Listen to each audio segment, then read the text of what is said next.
Hey, it's Clay, and this will be a video chart on ticker symbol APHA. We will take a look at the 30-minute time frame. Real quick, what do I mean by 30-minute in case maybe you're new to charts?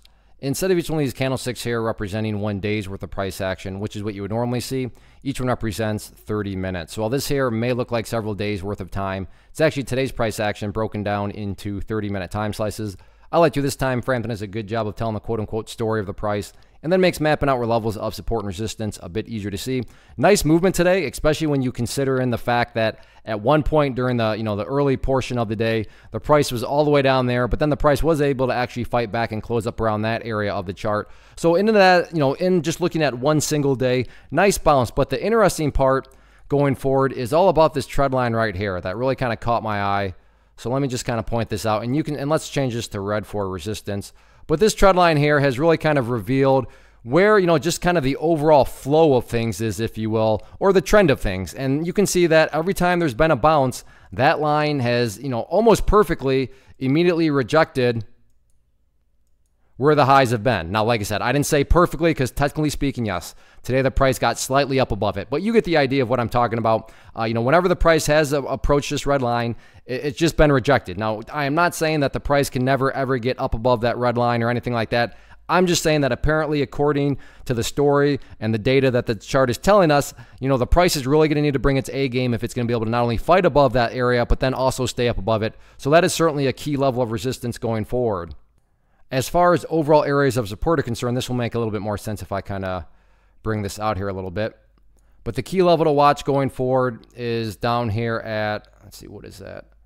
Let's see, $6.70. $6.70 is important because if the price were to drop below there, then the chart opens up in the sense because the next level of support is not down until right around 635-ish. Now, I'm not saying that if 670 is broken, that within, 15 minutes the price is going down to 635. But just technically speaking, this is kind of like a no man's land in the sense of where there really aren't any cut and dry areas of support. The good news here is that the price isn't even close to 670, but nonetheless, still wanted to get that mapped out and explain why that would be, what I'd consider a very important, overall level of support. So right now, yeah, you have the bears, slowly pressing down, but the bulls, they're making fights. They're trying to fight upwards.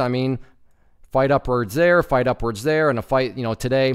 Looking back at today, yeah, it pulled back some, but it's still within striking distance. So we'll see if on Friday the price can get to push through there or not. And I say Friday because remember the markets are closed on Thursday for Independence Day. So an interesting setup. Let's see how it continues to play out. First off, thanks so much for watching the entire video. Real quick, before you go, I want to invite you to a live webinar, web class, training, workshop, online event, whatever you want to call it, but it will be me live revealing to you what I've discovered that has allowed me to transform myself from being an employee to being my own boss, including how I had only one losing day out of 73 days in total. I'm going to cover 3 keys that have helped me unlock profitable consistency within the markets. The first key is super weird, but in a productive type of way. The second key is super awesome because it quite literally is wired into our DNA as humans, making it very easy to use. But in a cruel way, this becomes a pitfall for many traders. I'll explain it all though, including how to avoid the pitfall that it creates for some. And yeah, the third key, when you hear it, sounds way too good to be true, but it's not, and I'll show you how it all works. Then at the end, I open it up for a question and answer session that is, again, totally live. Even if you can't make the live session, please still sign up as it will be recorded, and you can go back and watch the replay that I will send you. Click the image on the screen or click the link down in the description box so you can get the date and time and claim your spot, which I should note is limited due to the fact that this truly is a live event. If you have any questions, let me know. If not, I'll be seeing you soon.